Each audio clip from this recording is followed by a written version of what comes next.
नमस्कार मंडळी, श्री स्वामी समर्थ। आज आपण बनवतोय कोथिंबीर वडी। इथे मी कोथिंबीर धुवून स्वच्छ बारीक चिरून घेतलेली आहे, तुम्ही पाहू शकता। यामध्ये आपण बेसन घालणार आहोत।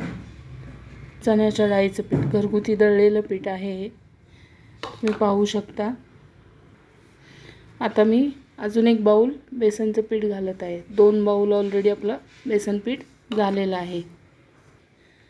इथे मी कोकमाचं पाणी करून घेतलेलं आहे। चिंच नव्हती माझ्याकडे, तुमच्याकडे चिंच असेल तर चिंचेचं पाणी तुम्ही वापरू शकता।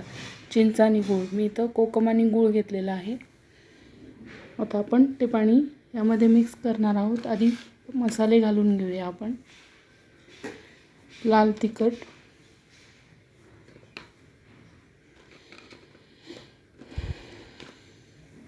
काश्मीरी लाल तिखट घातले मी, तुम्ही तुमचा घरगुती मसाला सुद्धा वापरू शकता। 1 चमचा हळद, जीरा पावडर,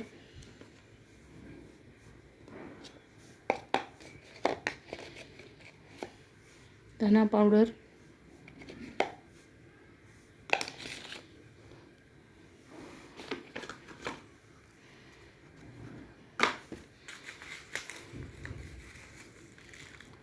सफेद तीळ, तुम्ही पाहू शकता। मी इथं आपले पांढरे तीळ असतात ते घालून घेणार आहे। तर थोडंसं मीठ सुद्धा आपल्याला घालायचं आहे, चवीप्रमाणे मीठ।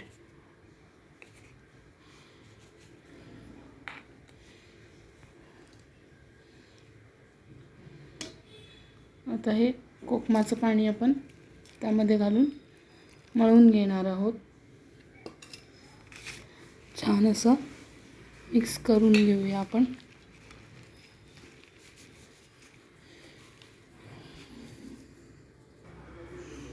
आता आपलं कोथिंबीर वडीचं बॅटर तयार झालेलं आहे। आता मी चाळणीला आतून तेल लावून घेतलं आहे आणि त्यात हे गॅसवर 20 मिनटं उकडायला ठेवणार आहे।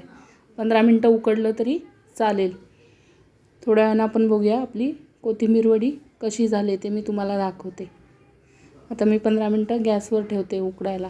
पातेलं खाली ठेवून त्याच्यावर चाळण ठेवायची आहे। चाळणीला मी तेल लावून घेतले, त्यानंतर हे बॅटर त्यामध्ये घातलेलं आहे। आता आपण उकडून घेऊया।